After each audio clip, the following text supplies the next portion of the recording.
Hey, Steve Basic Architect. Yeah, we're out here at our off-site build. You think I'm standing in the garage? Nope. This is the workshop underneath the garage. Now, you might have seen some of those videos where I talked about the garage up above. This is that steel lintel on the back side of the garage that I talked about.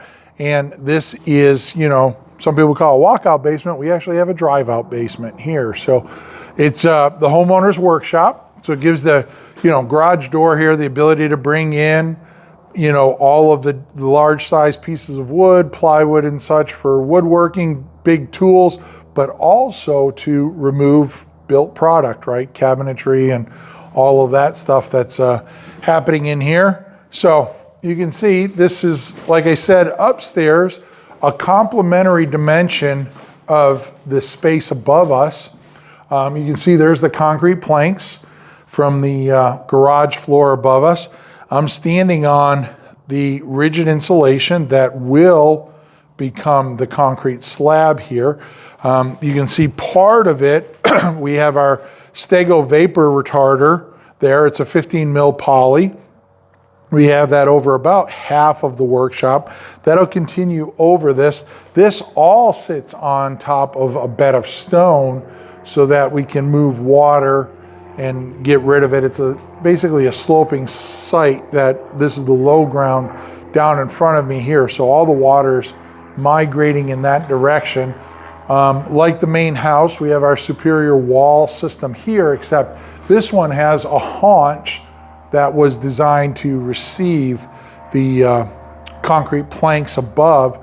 We also have these two walls behind me here. Now, one of the issues with having this, say, 54-foot long wall in the garage was that if you think about it, there's pressure from the outside. That wall is nothing more than a beam turned on its side. So yeah, it doesn't want to sag like this. It wants to bend like that, but it's kind of the same notion of bending. And so we have to provide some resistance to that bending moment. So in that 54-foot plus wall, Superior Walls engineered these two 8-foot shear walls. And you can see these are put in laterally against it. They're nothing more than basically a buttress to those walls. If you're in the highway civil engineering world, you might know these as counterfords. You'd see those buried a lot.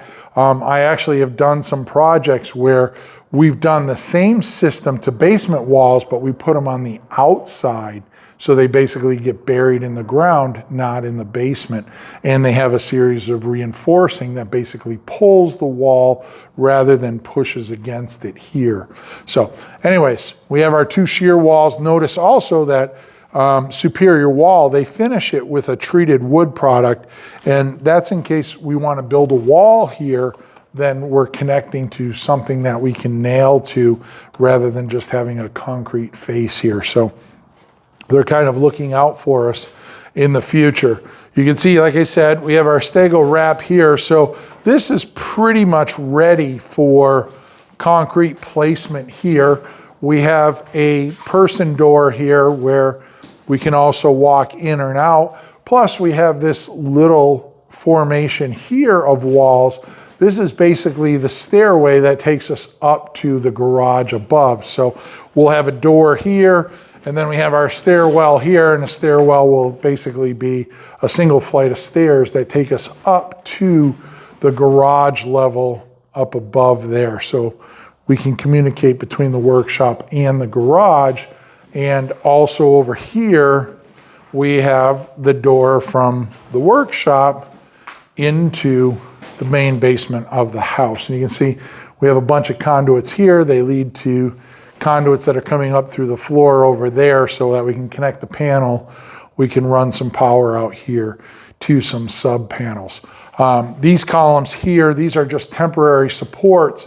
We haven't poured the reinforced topping slab yet, so these are supposed to stay in place until we get that mat poured up above. But short of that, you know, we have, I don't know, it's probably about 8 feet of headroom. When we pour the slab, it'll probably close in on that just a little bit, but I don't know, we're probably talking maybe 1,200, 1,000 square foot workshop down here. So we have our drive out capability there, the stairwell to take us up.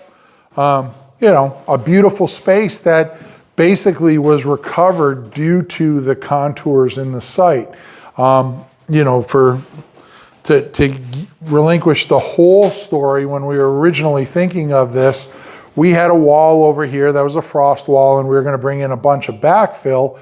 And in conversations with the homeowner, it turns out that the cost to pour the wall, backfill, compact it, and get it all ready, it wasn't far off from just creating space down here. So hence the choice was we might as well get the added square footage, storage space, workshop space.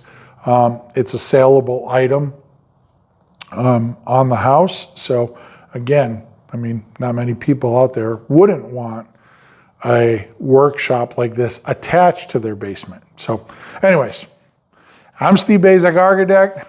This is the future workshop at our off-site build. Until next time, long live our buildings.